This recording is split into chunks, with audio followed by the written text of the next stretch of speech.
কোন ছোট ভাই তোরে আমার জীবনের ঘটে যাওয়া কিছু ঘটনা শোনো।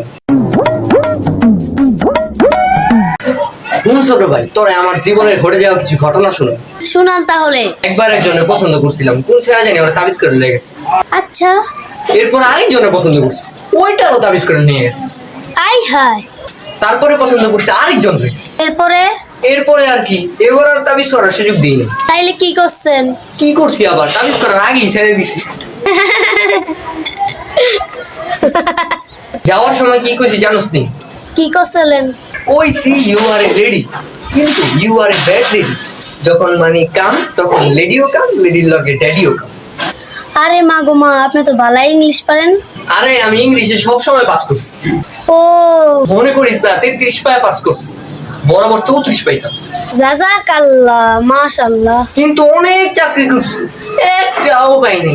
ভাই এরপরে কি করছেন? এরপর সেটাই করছি যেটা সাকিব খানও করতো। কি? কি আবার আফসোস করছি, ও কিন্তু আমার খারাপ লাগছিল অনেক। ভাই আফসোস করছেন, খারাপ লাগবে না? আরে আফসোসের পরে যে ব্যবসা করছি সেটা কেন করবো? ও ভাই আপনি ব্যবসা করছেন? অবশ্যই। ভাই কি আর ব্যবসা করছেন? আমি তো ব্যবসা করছি মলমে। তাইলে তো আপনি মলম পাট্টি। আরে মলম পার্টি না, মলম ব্যবসায়ী। শুনছি ভাই মলম পাট্টি নাকি নাক দিয়া ভাত খায়। আরে আমি কেমনে কমু, ফাও কথা, মলম পার্টিরা বলে নাগদা ভাত খায়, অসভ্য।